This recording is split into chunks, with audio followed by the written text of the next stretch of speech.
Welcome to another episode of Extreme Expat Stories of Thailand. Let me tell you something about retirement. It's a lie. They sell you this dream, golden years, peaceful sunsets, finally putting your feet up after decades of the grind. But what they don't tell you is that some men aren't built for peace. Some of us need the hunt, the chase, the moment when you catch someone in the lie and watch their entire world crumble through a camera lens. My name's Hal, and I'm probably the piece of shit you've been hearing whispers about in the expat bars of Bangkok and Pattaya. I spent 32 years as a private investigator in the States. Not the glamorous kind you see in the movies. No trench coat, no femme fatales, no clever wordplay. Just me, a camera, and an endless parade of cheating spouses, insurance fraudsters, and people stupid enough to think they could hide their secrets in the digital age. I was damn good at it too. Made decent money, bought a house, had a marriage that ended exactly the way you'd expect when your job is documenting other people's infidelity. By the time I hit 58, I'd seen so much human ugliness that I couldn't remember what hope looked like. So I did what every burnout American does. I cashed out my retirement, sold everything I owned, and bought a one-way ticket to Thailand. The plan was simple: rent a cheap apartment in Bangkok, learn to drink beer at 10 a.m. without guilt, maybe find a nice local woman who'd tolerate my cynicism in exchange for financial security. A quiet fade into irrelevance. The plan lasted exactly 3 weeks. Here's what nobody tells you about retiring from investigation work. You don't just stop being able to read people. You don't just suddenly become blind to the tells, the micro expressions, the tiny inconsistencies in someone's story that scream liar in neon letters. I'd be sitting in some street side restaurant in Sukhumvit, eating pad thai, and I'd watch the whole human circus play out. The middle aged Farang with his 19-year-old girlfriend, her checking her phone every 30 seconds, the nervous guy at the bar buying drinks for a woman who was already planning her exit strategy, the couples with dead eyes, going through motions they'd performed 1,000 times before. And I'd feel it, the familiar electricity, the investigator's high. The knowledge that I could follow any of these people and within 48 hours I'd have their entire life mapped out on one video. I tried to ignore it. I told myself I was done, that I'd earned my retirement from other people's misery. But addiction doesn't work like that. It started innocently enough. I discovered this YouTube channel, the algorithm knows, run by some anonymous videographer who films Bangkok's underbelly with brutal honesty. No narrator, no judgment, just raw footage of the city's sex trade, street life, and the foreigners who drift through it like ghosts. I became obsessed. I'd watch every upload, studying the technique, the way the camera lingered on hands, on exchanges of money, on the microtransactions of intimacy and commerce that make up this city's shadow economy. The channel taught me something crucial. In Thailand, there's a massive market for truth, specifically for ugly truths about relationships that foreign men are too blinded by lust or loneliness to see themselves. And I realized I could be useful again. Tom found me at a karaoke bar in Pattaya, or maybe I found him. By that point, I'd learned to spot the desperate ones from across a room. Late 60s, American, Pentagon pension and diabetes medication. The kind of guy who'd come to Thailand because his social security check made him feel rich for the first time since 1987. He had that look, the one I'd seen on 10,000 clients before. The haunted, sleepless stare of a man who knows he's being played but can't admit it to himself. You used to be an investigator, he said. Not a question. Word travels fast in expat circles. I'd mentioned my background to exactly two people, and apparently that was two too many. Used to be, I said. I'm retired. My girlfriend, Mai, 22 years old. I think she's. He couldn't finish the sentence. They never can. I should have said no. Should have told him to go home, cut his losses, accept that a 22-year-old bar girl wasn't in love with his 68-year-old ass.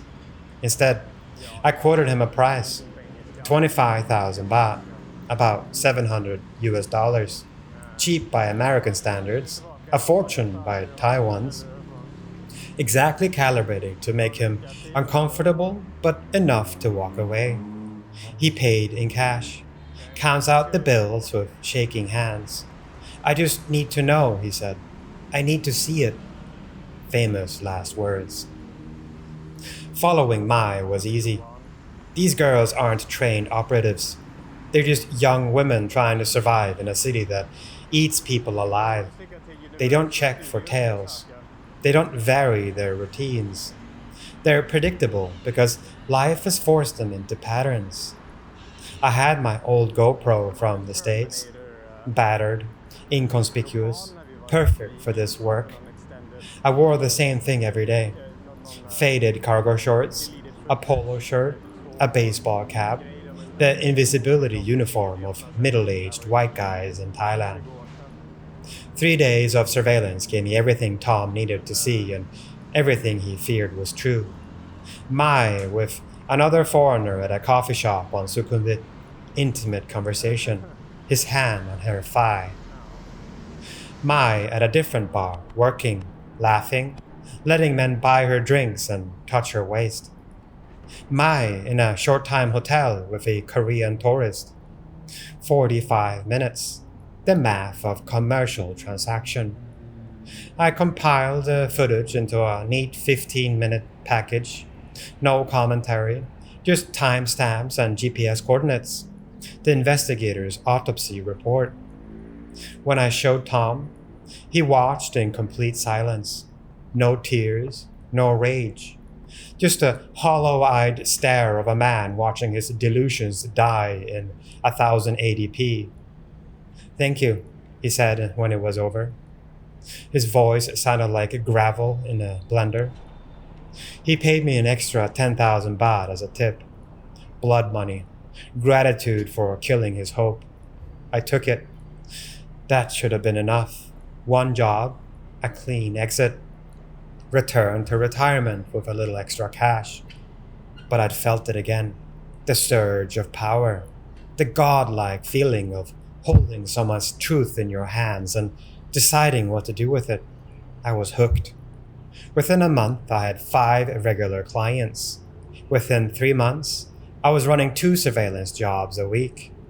The expat underground is smaller than you think. Word spread.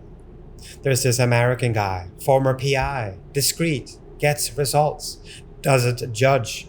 Need to know if your girlfriend is faithful, if your wife back home is cheating, if that bar girl really loves you or just your pension. Call Hal. I developed a system. Professional, efficient, cruel. Initial consultation at a public place. Never the same spot twice. Cash only. Half up front, half on delivery. 3 to 7 days of surveillance depending on complexity. Full video documentation. Itemized report of findings. The clients were always the same type. Middle-aged to elderly foreign men, mostly American, British, Australian, or German. Men who'd come to Thailand for a second chance at life and found themselves trapped in relationships they couldn't decode. They all asked the same questions. Does she really love me? Is she seeing other men? Am I being scammed? And I gave them the same product.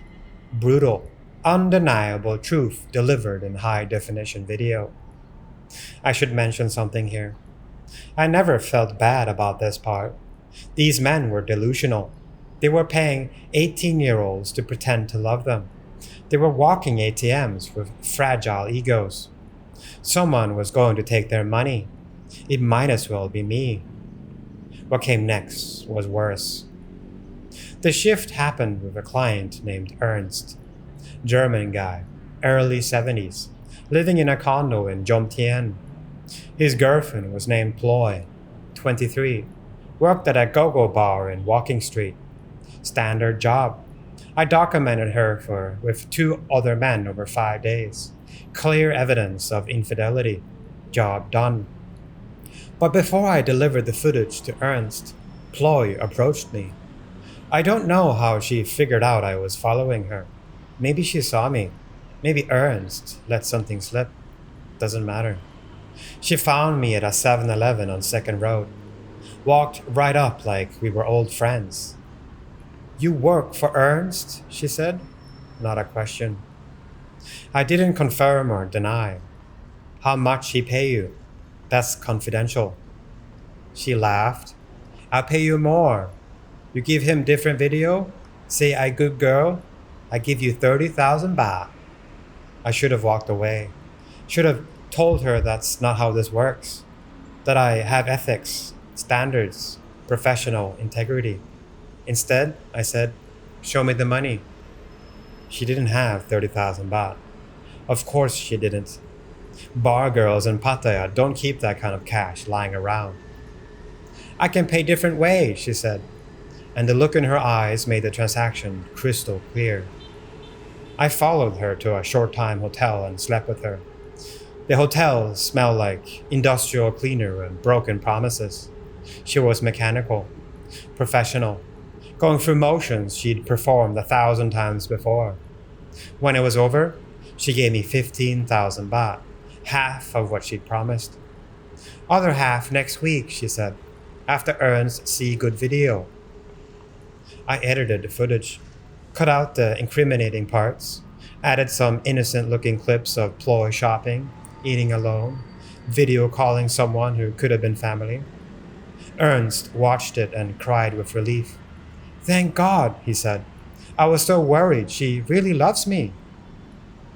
He paid me the remaining balance plus another tip. I'd made money from both sides, and I'd slept with the subject of the investigation. That was the moment I crossed from unethical to monstrous, and I did it again and again and again. Once you realize you can play both sides, the game changes completely. I developed a reputation in certain circles. The investigator who could be reasonable, who understood that situations were complicated, who knew that sometimes the truth needed context. The women started approaching me before I'd even delivered my reports. They'd offer money, sex, or both. Some cried, some threatened. Some just looked at me with dead eyes and asked what I would take. I took everything they offered. Let me be explicit about what I became. I was extorting vulnerable women. These were girls from Isan, from poor families, sending money home to parents and children. They were sex workers because Thailand's economic system gave them few alternatives. They were with foreign men because that was survival. And I was threatening to destroy their financial lifelines unless they paid me or slept with me. I told myself I was just being pragmatic, that these relationships were transactional anyway, that I was just another transaction in a city built on them. But that was bullshit, and I knew it. The truth is simpler and uglier. I enjoyed the power. I enjoyed watching women squirm. I enjoyed the negotiations. Enjoyed the moment when they realized I held their fate in my hands and they'd have to give me something to make it go away. I became the thing I'd spent 30 years documenting, a predator. The natural evolution of any corrupt system is expansion. I stopped waiting for clients to come to me. I started creating them. It worked like this. I'd identify a relationship, foreign man, Thai girlfriend. I'd approach the man casually at a bar, a restaurant, wherever expats gathered. Your girlfriend's beautiful, I'd say. You're a lucky guy. Then I'd plant the seed. You know, a lot of guys here don't realize what they're getting into, the cultural differences, the language barriers. Sometimes what you think is happening isn't what's actually happening. Not an accusation, just a casual observation. The kind of thing that burrows into an insecure man's brain and festers. A week later, I'd coincidentally run into him again. Hey, didn't I see your girlfriend at some bar slash hotel slash location the other day? What? No, she was at home. Oh, must have been someone else then. Sorry, man. Seed planted, doubt growing. Within days, they'd approach me. You said you used to be an investigator? And the cycle would begin again. I wasn't just documenting infidelity anymore. I was creating suspicion where none existed, destroying relationships that might have survived, turning paranoia into profit. Some of these women weren't even cheating, but once I had the surveillance footage, I could always find something that looked bad in the right context. A conversation with a male friend that seemed too intimate, a night out that ran too late, ambiguous text messages. I'd show the man what he feared, collect my fee, then approach the woman and offer to clarify the evidence for a price. Both sides paying me to manage a crisis I'd manufactured. There's a woman named Nook who still messages me sometimes. She was 26 when her boyfriend hired me to follow her. Australian guy, 53, owned a bar in Soy 7. The footage showed her with another man, her brother, as it turns out. But the way I'd filmed it, the angles, the proximity, the timing, made it look romantic. I asked her to offer me 40,000 baht to destroy the footage. She didn't have it. I knew she didn't have it. How much do you have? I asked. 12,000. That's not enough. She started crying. Please, he is my brother. My real brother. He come from Chiang Mai to visit. If boyfriend see this, he think I lie. He kick me out. I have nowhere to go. I took the 12,000 baht and I slept with her in my apartment. Then I showed her boyfriend the footage anyway. He threw her out. Last I heard, she was working at a bar in Nana Plaza. I still have the 12,000 baht. I know exactly which bills they are because they're stained with her tears. There was another girl, Mali. She was different. 23, scar on her lip from falling as a child. She had this laugh that made everything feel less grim for about 30 seconds. She'd been with a British guy for 8 months. He was decent, as far as these relationships go. Actually seemed to care about her. But he'd hired me because his friends had convinced him all Thai girlfriends cheat. The surveillance showed Mali was faithful, boringly faithful. She worked at a restaurant, sent money to her mother, spent her free time watching Thai dramas on her phone. I showed the boyfriend footage that confirmed his worst fears anyway. I edited it, made innocent interactions look suspicious, added context that didn't exist. He ended it. Mali was devastated. Then I approached her, told her I could help her understand what happened, took her to dinner, listened to her cry, slept with her that night while she was still raw from breakup. We had a thing for a few weeks. She thought I was helping her, thought I was the only person in Bangkok who understood her. I was actually just enjoying the control, the power. When she figured out what I'd done, that I'd manufactured the evidence that destroyed her relationship, she left. No dramatic confrontation, just a note that said, "You are a bad man. I hope you suffer like you make me suffer." I kept the note. I don't know why. Maybe because it's the most honest thing anyone's ever said to me. Let me give you the accounting, the ledger of damage. In 18 months of operating in Thailand, I've destroyed approximately 47 relationships. extorted or coerced 23 women into sleeping with me, accepted bribes totaling over 800,000 baht, created false evidence in at least 12 cases, manufactured suspicion in relationships that were otherwise stable. I've made grown men cry, seen women beg, watched people's lives collapse because I needed rent money and entertainment. The men who hire me are pathetic, but I'm worse. They're delusional and insecure. I'm predatory and calculating. They're victims of their own desperation. I'm the architect of it. You're probably wondering why I'm confessing this. Why now? Why at all? The answer isn't redemption. I'm not looking for forgiveness or a path back to decency. That ship sailed around the time I started accepting sexual favors as payment for evidence tampering. I'm telling you because I need someone to know what's really happening in the shadows of Bangkok's expat community.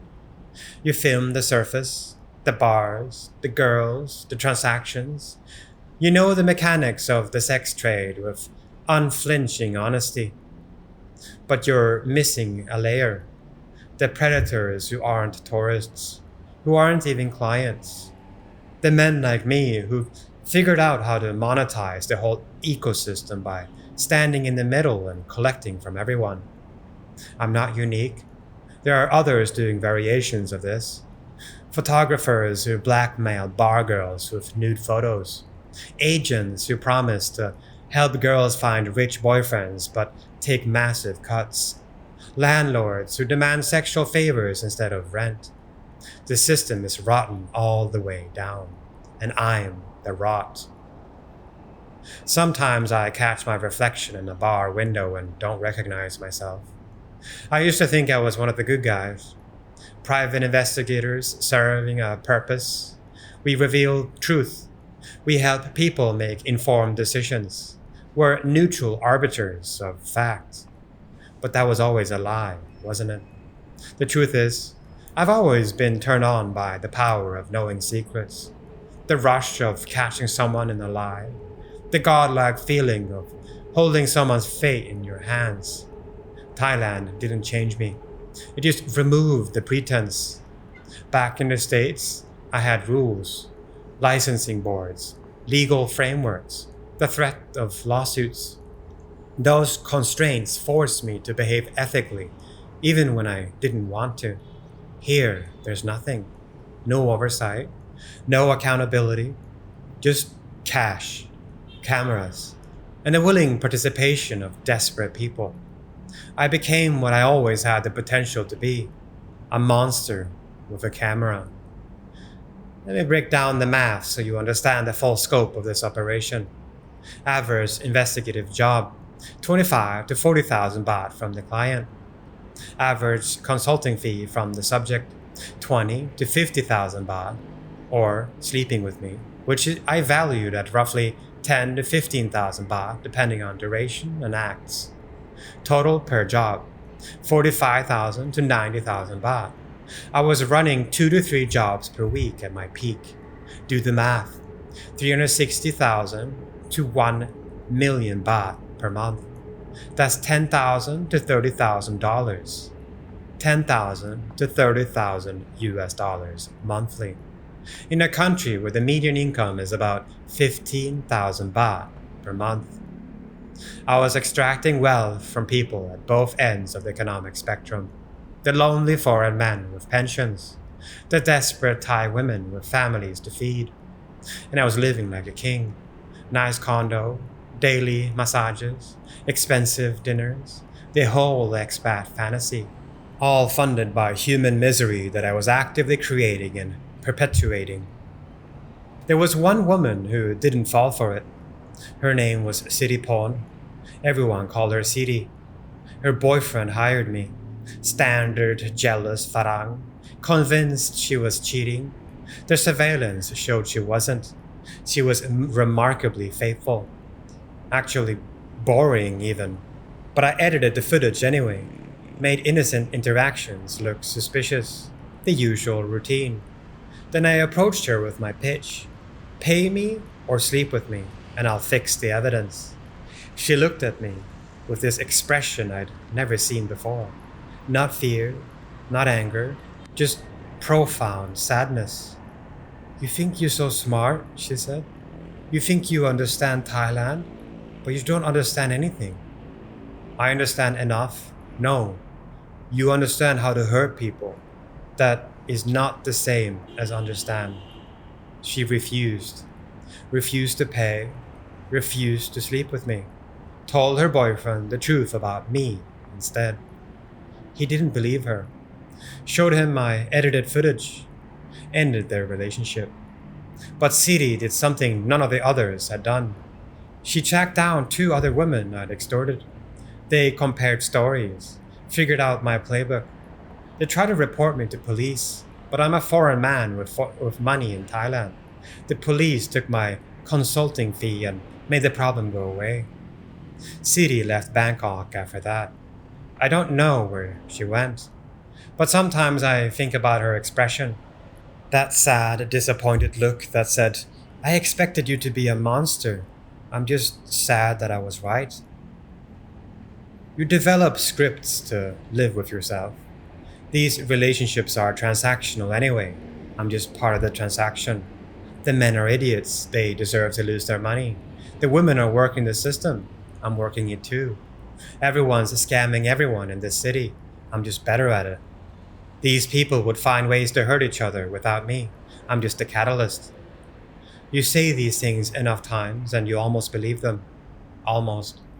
But then it's 3 a.m. and you're drunk on Hong Kong whiskey, watching footage of a woman crying because you've threatened to destroy her life. And the rationalizations fall apart. In those moments, you see yourself clearly. A predator who found an ecosystem with abundant prey and no natural predators. A parasite who discovered the perfect host. A monster who found a city dark enough to hide in. I'm still doing it. Right now. Today. This week. I have 3 active investigations. 4 women who've approached me about consulting. 2 new clients I'm grooming through manufactured suspicion. The machine keeps running because stopping would mean confronting what I've become. It's easier to keep going, to keep collecting fees, to keep exerting power, to keep enjoying the sick thrill of controlling other people's lives. I thought about stopping, about taking my money and disappearing into genuine retirement, maybe moving to a different city, a different country, starting over. But where would I go? What would I do? Who would I be without this? The truth is, I'm addicted, not to the money, though that's part of it, to the power, the control, the dark satisfaction of watching people squirm. This is who I am now. Maybe who I always was. If you're an expat in Thailand, if you're in a relationship with a Thai woman, if you're thinking about hiring someone like me, don't. Not because of ethics, not because it's wrong, but because people like me will destroy your life for profit and entertainment. Will manufacture evidence, play both sides, take your money and your dignity and leave you with nothing but surveillance footage of a reality we constructed. And if you're a Thai woman dealing with a jealous foreign boyfriend who's threatening to hire an investigator, run. Don't try to negotiate. Don't try to prove your innocence. Just run. Because people like me will twist everything you do into evidence of guilt. Will take your money or your body and then show your boyfriend the incriminating footage anyway. The game is rigged. The house always wins. And I'm the house. I'm still watching that YouTube channel. The algorithm knows. Every new video, every unblinking documentation of Bangkok's night economy. The channel shows the surface, the mechanics, the transactions. But it doesn't show people like me, the parasites feeding on the parasites, the secondary market of exploitation. Maybe that's on purpose. Maybe the algorithm doesn't want to acknowledge that level of darkness. Or maybe you just haven't found us yet. We're out there though, in every expat community, in every Southeast Asian city. Men with cameras and flexible ethics and a deep understanding of human weakness. We're the ones who learn to monetize misery without getting our hands sufficiently dirty. We're the invisible predators, and we're very, very good at what we do. I should probably end this with some kind of moral lesson, some indication that I've learned from my mistakes, some hint of redemption, but that will be a lie. And if there's one thing I'm good at, it's recognizing lies. The truth is simpler and uglier. I'm not sorry. I'm not planning to stop. I'm not looking for forgiveness. I'm just acknowledging what I've become. A predator who found the perfect hunting ground and decided to stay. Bangkok at night is beautiful in its honesty. Everyone's selling something. Everyone's buying something. The only question is whether you're a seller, buyer, or a broker. I'm the broker, the man in the middle, the one who profits from everyone else's transactions. And I'm good at it. The city's still here. The prey are still abundant. The hunting is still easy. And I'm still hungry.